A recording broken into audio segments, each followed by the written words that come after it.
Hello friends, you're watching TWS channel, and in this quick tutorial I will show you how you can fix network problem or how you can reset network settings in Samsung Galaxy M52 or M52 5G.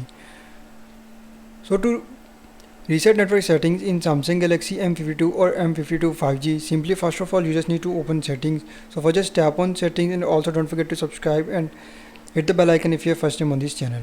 So just watch complete video and follow every single step.